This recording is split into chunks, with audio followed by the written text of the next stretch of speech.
A very good morning, students, and welcome to e-learning classes of economics. My dear students, in previous lecture of statistic, that was lecture number 10, we covered the nature and scope of statistic. That statistic is science as well as art. Uska types, descriptive and inferential statistic, that all was covered in previous lecture. Now, my dear students, today we'll go ahead with lecture number 11 of statistic of chapter number 1, concept of economics and significance of statistics in economics. My dear students, in this lecture we'll cover limitations of statistics. इस chapter में हम लोग limitations को cover करेंगे. पहली चीज़ बेटा, we know this thing very well that every coin has two aspects. हर सिक्के के दो पहलू होते हैं. The very same way every topic has two aspects, negative as well as positive. तो जो पॉजिटिव एस्पेक्ट्स होते हैं वो बेटा एडवांटेजेस कहलाते हैं और जो नेगेटिव एस्पेक्ट्स होते हैं वो डिसएडवांटेजेस कहलाते हैं. So other than advantages or merits, there are certain limitations or demerits of or disadvantages of statistics as well. So what are those demerits or limitations? Number one, study of numerical facts only. When it comes to study, then we are only studying the numerical facts. Quantitative terms का ही measurement होता है statistic में. There is no space for qualitative terms. Qualitative measurement बिल्कुल भी possible नहीं है. No qualitative measurement takes place like honesty, friendship, wisdom, health, patriotism. ये सब कुछ आप स्टैटिस्टिक में नहीं शो कर सकते. There is only and only numerical facts and figures. Study of aggregates only. Individual study do not effect और impact on statistics. There is only and only group study, there is only and only study of aggregates, sum total, which affects on statistics. Homogeneity of data in essential requirement. Data का homogeneous होना बहुत ज़रूरी है. Homogeneous मतलब same shape, size, colour, everything. Means the data should be homogeneous. If I am talking about the students of science, that means every data should be related to students of science only, no other student. So there should be homogeneity in data. For example, production of food grains cannot be compared with production of clothes. बात बहुत simple सी है कि जो food grain का comparison है उसको आप clothes के से कंपेयर नहीं कर सकते.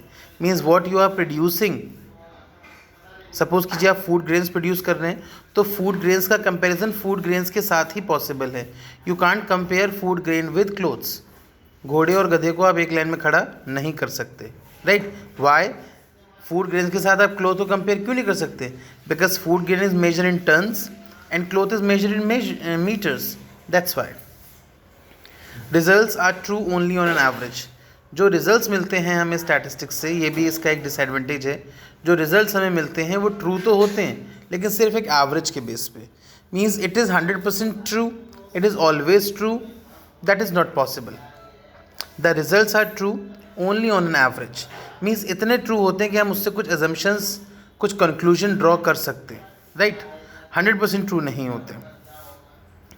जैसे there are not always valid under all conditions. हर कंडीशन वैलिड नहीं होते हैं. जैसे कि पर कैपिटा इनकम इंडिया में 50,000 पर एनम है.